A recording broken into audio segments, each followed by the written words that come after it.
Hello and welcome to another edition of the Diamond Cooper Show, coming to you live from my hometown of Washington, D.C., over this wonderful platform called YouTube. Thank you to everybody. Want to express my gratitude for those who have liked and subscribed. And if you're just joining me for the first time, make sure you hit that like button, that subscribe button, and rock with your brother. And I'm going to keep it coming. And hopefully you keep coming and rocking with your brother. I hope y'all heard the episode last night with my special guest, Mr. Michael Woody. And before I actually brought him on, I touched on the fact that San Francisco had fired their defensive coordinator. So, as always, the first segment, when it's just me, for real. And the only reason that I'm actually mentioning it again, is because there have been other people in the organization that have come out and spoken about the fact that Steve Wilks was released as the defensive coordinator for the San Francisco 49ers.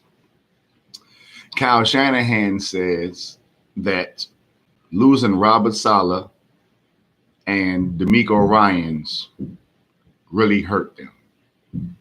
Seriously? That's your explanation for letting go of Steve Wilks? Nick Bosa comes out and says that they could have been better prepared. The defense was better with Steve Wilks this season in San Francisco than it was the previous two seasons with DeMeco Ryans and the previous season with Robert Saleh before he got the job with the New York Jets. And subsequently, DeMeco Ryans got the job with the Houston Texans and did a great job. No slights to any one of them. Not knocking them at all because they both did good jobs and they earned what they got. But he had better points per game, better yards per game, better turnover percentage, better turnover rate, better pass rush win rate. That's that new analytical shit that they on now. So he has San Francisco 49ers defense than they have been the past 3 years. And he gets fired. And the head coach says he misses. And it really hurts that the other two coordinators are no longer there. For real? Why y'all taking the shots? Nick Bosa, how were y'all not prepared? You were up 10-3 at halftime. You didn't give up an offensive touchdown to Patrick Mahomes, the baddest mofo in the game. You didn't give a touchdown up until the muff punt that bounced off the dude's leg. The defensive coordinator was calling the plays for y'all, wasn't it, Nick Bosa? The defensive coordinator was the one who put y'all in the position that you were in to be successful. Didn't he, Nick Bosa? There's always a brother that winds up being a scapegoat. When Kyle Shanahan, the head coach of the San Francisco 49ers, has had 3 different opportunities in the Super Bowl. First, as an offensive coordinator with the Atlanta Falcons. And they had a 28-3 lead on Tom Brady and New England Patriots. And they lost the lead. When he was a head coach of the San Francisco 49ers a few years ago, when they played Kansas City in the Super Bowl for the first time, Bill said he had to go. I hear you, but it wasn't his fault, bro. It wasn't his fault. Y'all defense was better with him. And y'all didn't give up nothing except for the muff punt. 2 years ago in the Super Bowl, Kyle Shanahan had a 10-point lead, 20-10 in the fourth quarter, and gave up 21 straight points. Didn't run the ball. And then, of course, we know that the infamous pass missed by Jimmy G to Emmanuel Sanders on the deep ball, and he overthrew him. We remember that. That would have sealed it. However, again this year, you're up double digits as a head coach, offensive coordinator, and you lose. It wasn't the defense's fault that San Francisco lost, because I can guarantee you this. Any other defense in the NFL if you go to overtime with Patrick Mahomes and you get a field goal and he gets a chance to get the ball, everybody in the fucking America knows that your ass gonna lose. Because you got to know who you playing against.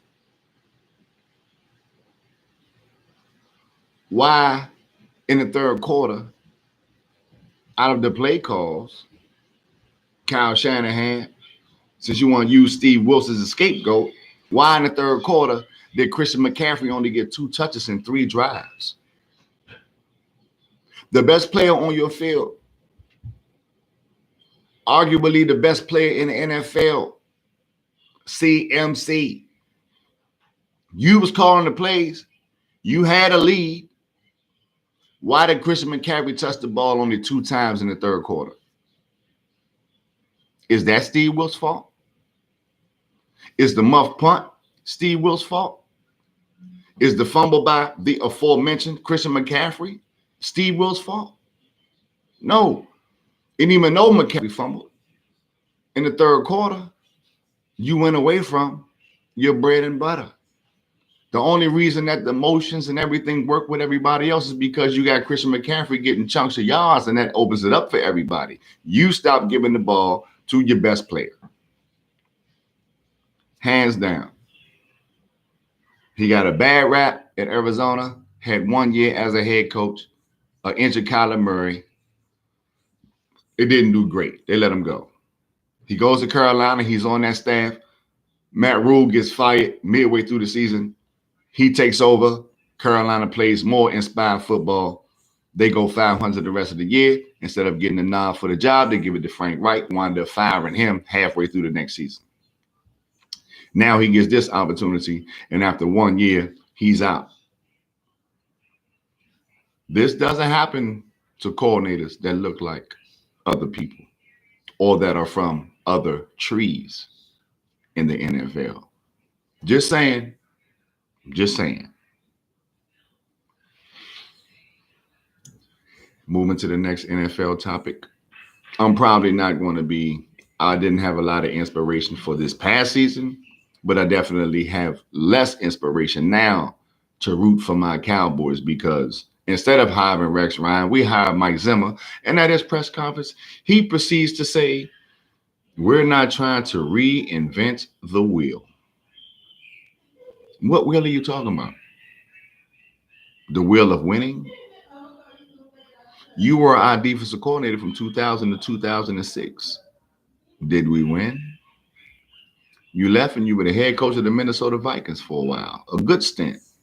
Did you win? You went to the Cincinnati Bengals. Did you win? What wheel are you not reinventing? What wheel have the Cowboys put in place with accolades along the wheel since 95? The game was actually played in 96, but it was a 95-96 season. What wheel are you reinventing? The Cowboys ain't won shit. And then we got Thanos in the league now. Patrick Mahomes is Thanos. He's inevitable. Everybody got to build their team to beat this dude. Just like people had to beat that, pardon my French, it's a little personal for me. Just like everybody had to prepare for number 12 in New England.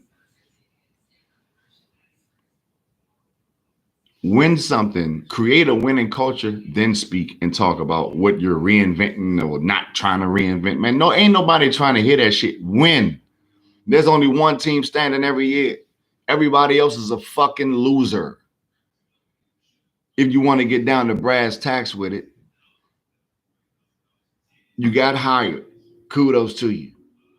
If Rex Ryan would have got hired, I would have had a little bit of excitement, a little bit of a reason to root, because I know he would have brought some toughness and some accountability to that locker room. Mike Zimmer is old school, and it's a possibility he could bring the same thing, but I don't believe he has the same lens as Rex Ryan.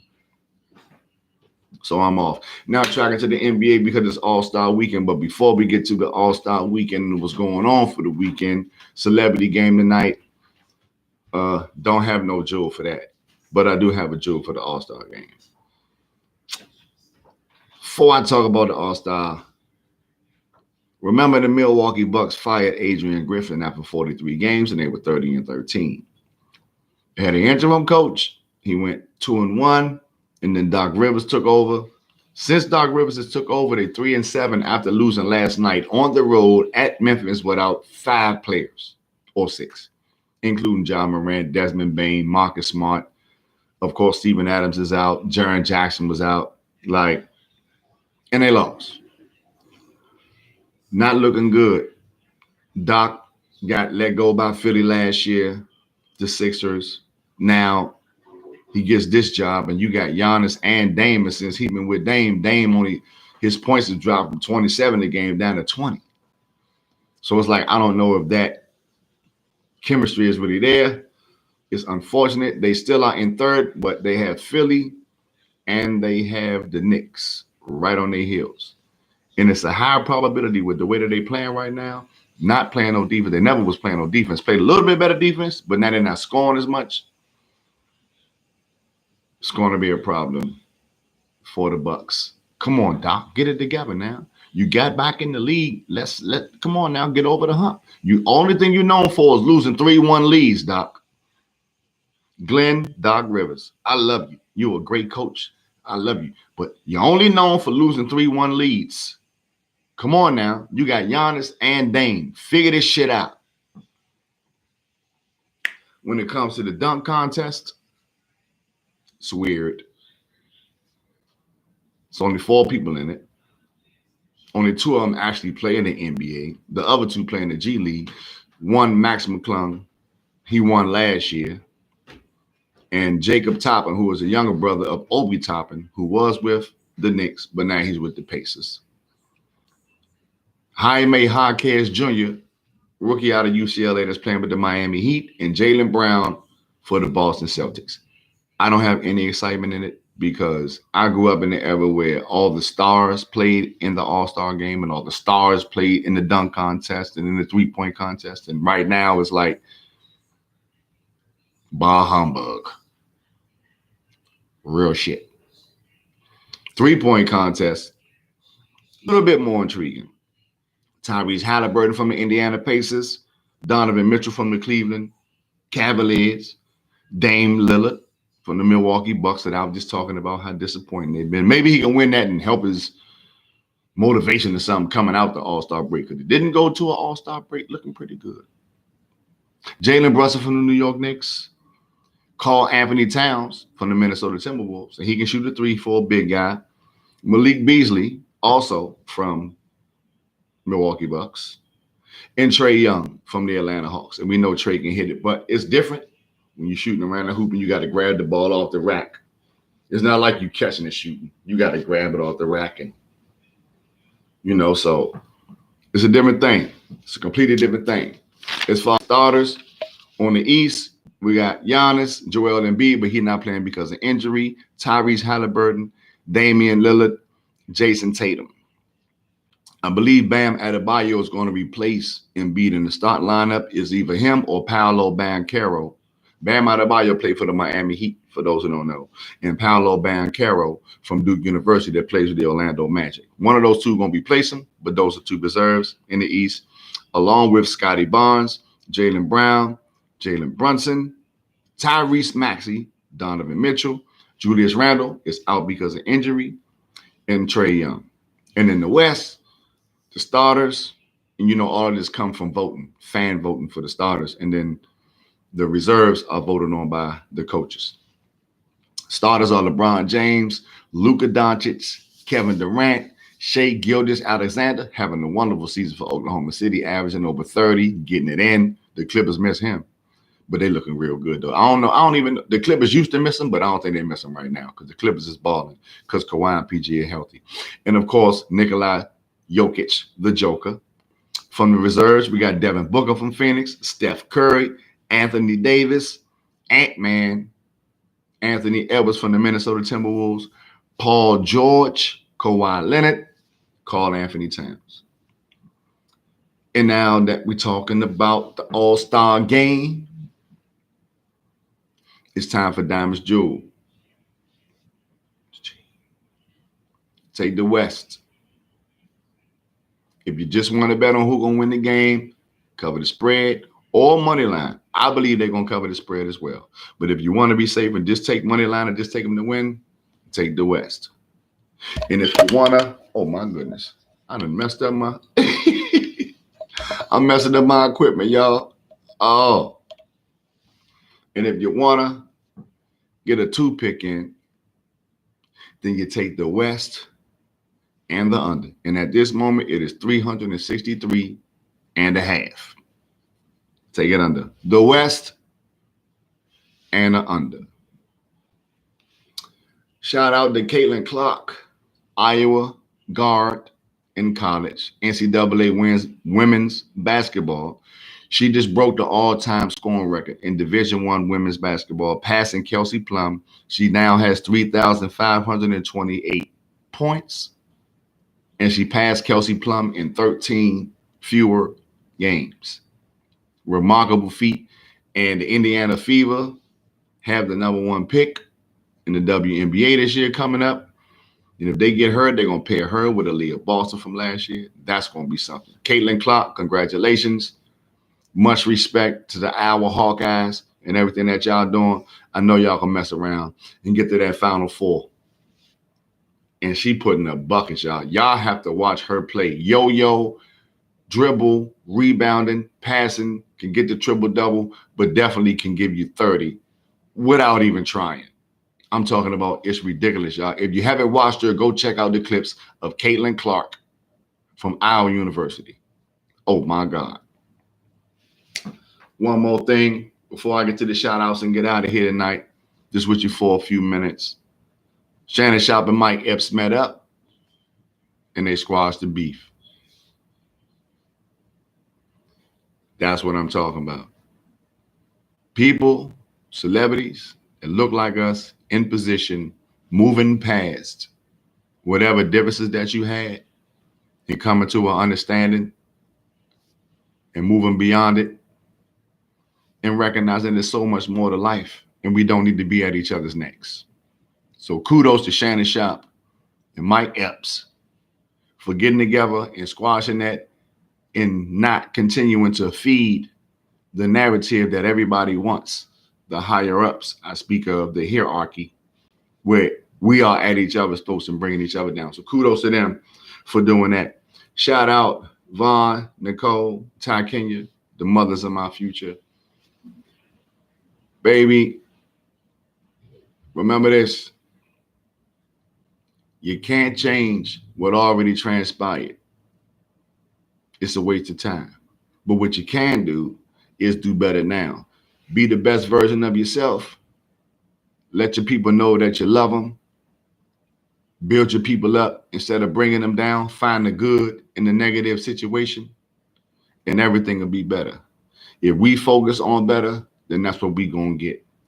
Tell your people to tell their people to tell their people to come rock with your boy and like and subscribe. Peace and love. Have a great weekend.